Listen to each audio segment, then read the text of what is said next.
by Doug SmithSports ReporterFri.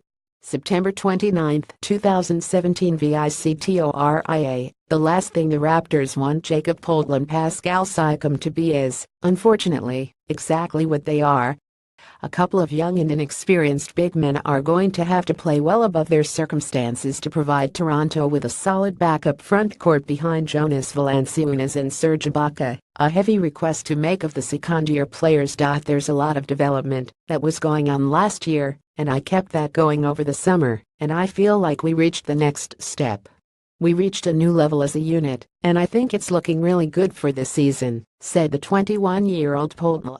The young forwards do at least have a bit of experience to help them through. Siakam started 38 games and played 55 all told last season, averaging 15.6 minutes. Poeltl averaged 11.6 minutes in 54 games, with 4 starts. It's certainly not vast, and they didn't see action in a lot of high-intensity playoff games, but at least it's a grounding. And they know that talking about their lack of experience is not something fans are going to want to hear. They need to perform. There's no young guys. We've got to be ready to step in and do our jobs, said the 23-year-old Siakam. So I think the rookie days and the young guys and all that is over. We've got to step up whenever our name is called and just go out there and play. The likelihood is that almost half of Toronto's regular rotation will be players with less than 2 years' experience. Along with NBA sophomores Poeltl and Siakam, third-year guards Delon Wright and Norm Powell will see significant minutes. If second-year point guard Fred VanVleet works himself into a 10-man mix, that's half of it in relative neophytes. It's not perfect for a team that wants to legitimately contend for a conference championship, but there's nothing anyone can do about it.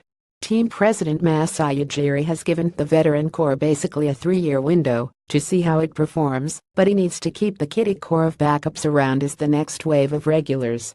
Coach Dwayne Casey would love to have 8 or 10 seasoned veterans to count on, but he doesn't have that luxury, and the elder statesmen of the franchise know they have to accelerate the learning process for the kids. You've got to realize you have an opportunity to take advantage of.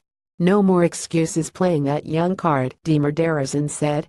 You've got to go out there and play extremely hard.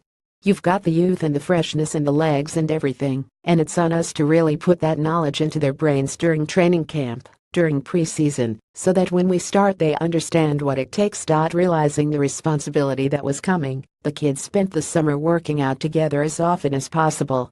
It won't replicate the speed or skill of a regular season NBA game, but the familiarity should help if 4 of them are on the court at the same time. Casey is likely to stagger minutes to assure at least one of the veterans is on the floor to keep things calm, but there's no getting away from the fact there will be games when the youngsters have to carry the team. We played together all summer long. We were in the gym together, 5, 6, 7 young guys that we have here almost every day, Poeltl said. And I think that's going to show on the court, that chemistry that we developed, and the fact that we're just going to go out there and play hard. Doesn't matter who's out there, who's our opponent. We're just going to play together and play hard.